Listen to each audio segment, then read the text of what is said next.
Hi hello lovely viewers. Actually video போட்டே ரொம்ப நாள் ஆச்சு. என்னன்னு தெரியல, அப்பப்போ இடையில ஒரு கேப் விழுந்துட்டே இருக்குது.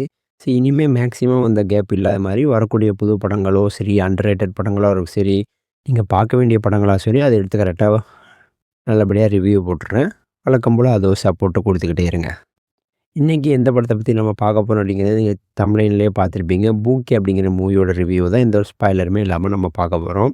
இந்த படத்துக்கு எனக்கு ஃபர்ஸ்ட்டு ஒரு எக்ஸ்பெக்டேஷனா இருந்தது. ஏன்னா அந்த படத்தில ஒரு போஸ்டர் மட்டும் ரிலீஸ் பண்ணியிருந்தாங்க. "ஓஜி இஸ் பேக்" அப்படின்னு சொல்லிட்டு.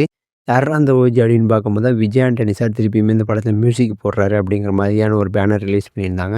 அதுக்காக ஒரு எக்ஸைட்மென்ட்டோட தான் நானும் இந்த படத்த பார்த்தேன். இந்த படத்தோட ஸ்டோரி எந்த ஸ்பாய்லருமே இல்லாம சொல்லணும் அப்படின்னு பார்த்தீங்கன்னா, ஒரு ஹீரோ, ஹீரோயின் 2 பேருமே இருக்காங்க. ஸ்டார்ட்டிங்லேயே அவங்களுக்கு ஒரு பிரேக்கப் ஆகிருது. அந்த பிரேக்கப்லேருந்து அவங்க எப்படி மீண்டு வந்தாங்க அப்படிங்கிறது செம ஃபன்னியா காமிச்சிருப்பாங்க. கடைசியில மீண்டு வந்தாங்களா? இல்லன்னா திருப்பி ஒண்ணு சேர்ந்துட்டாங்களா? அப்படிங்கிறது தான் படத்தோட ஸ்டோரி. இந்த படத்தோட ஒரு பெரிய ப்ளஸ் அப்படின்னு சொல்லணும்னா, இந்த படத்த யங்ஸ்டர்ஸ்க்கு ரொம்பவுமே கனெக்ட் பண்ற மாரி, ரிலேட் பண்ணிக்கிற மாரியான நெறைய விஷயங்கள் வச்சிருப்பாங்க. ஃபன்னியான, செம காமெடியான சீன்ஸ் அந்த மாதிரி நெறைய எல்லாமே நல்லாருக்கும். மெயினா இந்த ஜிம் ஒர்க் அவுட் பண்ற விஷயம், அதெல்லாம் செம ஃபேண்டஸியாவும், செம ஃபன்னியாவும் காட்டியிருப்பாங்க. அதெல்லாம் பார்க்கவுமே நெறைய இடங்கள்ல தியேட்டர்ல படத்த பார்த்துக்கிட்டு இருக்கும்போது நெறைய இடங்கள்ல குபீர் சிரிப்பு வந்துச்சு அப்படிங்கிறத கண்டிப்பா மறக்க முடியாது.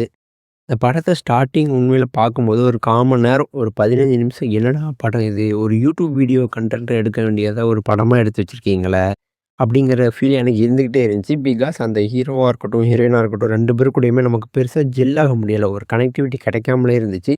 பட் ஒரு 1/4 மணி நேரத்துக்கு மேல ஒரு கனெக்டிவிட்டி இருந்த மாரி ஒரு ஃபீல் ஆனதுனால தான் அதுக்கப்புறம் இருக்க எல்லா போர்ஷனுமே அந்த இடத்துல நம்மளே இருந்த மாதிரியான ஒரு சீக்வென்ஸோ, ஒரு ஒரு தாட்டோ வந்துச்சு. ஸோ, அதுக்கப்புறம் படத்த பார்க்கும்போது செம்ம இன்ட்ரஸ்டிங்காவே இருந்துச்சு அப்படின்னு தான் சொல்லணும்.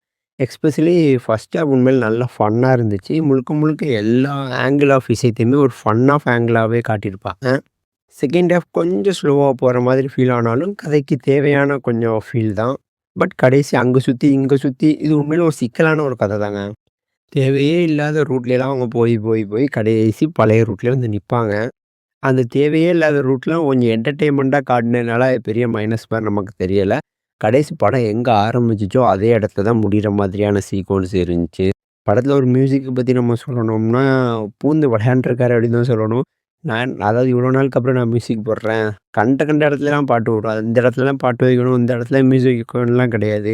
எனக்கு எங்க தோணுதோ அங்கேலாம் வைப்பேன் அப்படின்னு சொல்லிட்டு, தேவையில்லாத இடம், தேவை இருக்கிற இடம், வர்ற இடம், போற இடம் அப்படின்னு சொல்லிட்டு எல்லா இடத்துலயுமே வச்சு தெறிக்க விட்டுருக்கிறாப்புல. சாங்ஸா இருக்கட்டும், பிஜிஎம்மா இருக்கட்டும், ஓகே கேட்குற அளவுக்கு தான் இருக்கு. படத்துக்கு தேவையான அளவு தான் இருக்கு. அதையும் தாண்டி படத்தையும் தாண்டி நம்ம நார்மலா பாட்ட மட்டும் கேட்டு வைப் பண்ற மாதிரியான சாங்ஸ்லாம் பெருசா இல்ல. ஆனா படத்துல சாங்ஸ் யூஸ் ஆகியிருந்திருக்கு. அண்ட் ஆக்டர், ஆக்ட்ரஸ் 2 பேருமே புது படம் அப்படின்னு நினைக்கிறேன். ஏன்னா இதுக்கு முன்னாடி ஒரு வேற படத்துல ஒரு சின்ன ரோல் ப்ளே பண்ணியிருந்தாங்க. இந்த படத்துல மெயினாவே ஃபுல்லாவே ஹோல்ட் பண்ணி நடிச்சிருக்காங்க. அது உண்மையில நல்லாவே இருந்துச்சு. நல்ல ஒரு நியூவா நடிக்கிறவங்க நடிச்ச மாரி ஃபீல் ஆவல. அவங்களுக்கான ரோல்ல அவங்க சூப்பரா பண்ணியிருந்தாங்க. படத்துல உண்மையிலேயே நெறைய ரோஸ்ட் மூமெண்ட்லாம் இருக்கு. அதெல்லாம் உண்மையிலே ஃபன்னாவுமே இருந்துச்சு. இந்த படம் எனக்கு தெரிஞ்சு ஏ டூ இசட் எல்லா ஆடியன்ஸுமே கண்டிப்பா கனெக்ட் பண்ணாது. ஆனா கண்டிப்பா யூத்த கனெக்ட் பண்ணிரும். யூத்துக்கு எல்லாருமே பார்த்து ரசிச்சு, என்ஜாய் பண்ணி என்டர்டெயின்மெண்ட் ஆகக்கூடிய ஒரு படம் தான். மிஸ் பண்ணாம பாருங்க. Especially youth. இந்த படத்துக்கு நம்மளுடைய சேனல் கிரைட்டீரியால நான் குடுக்குற ரேட்டிங் 50க்கு 39. Okay tata bye bye. See you.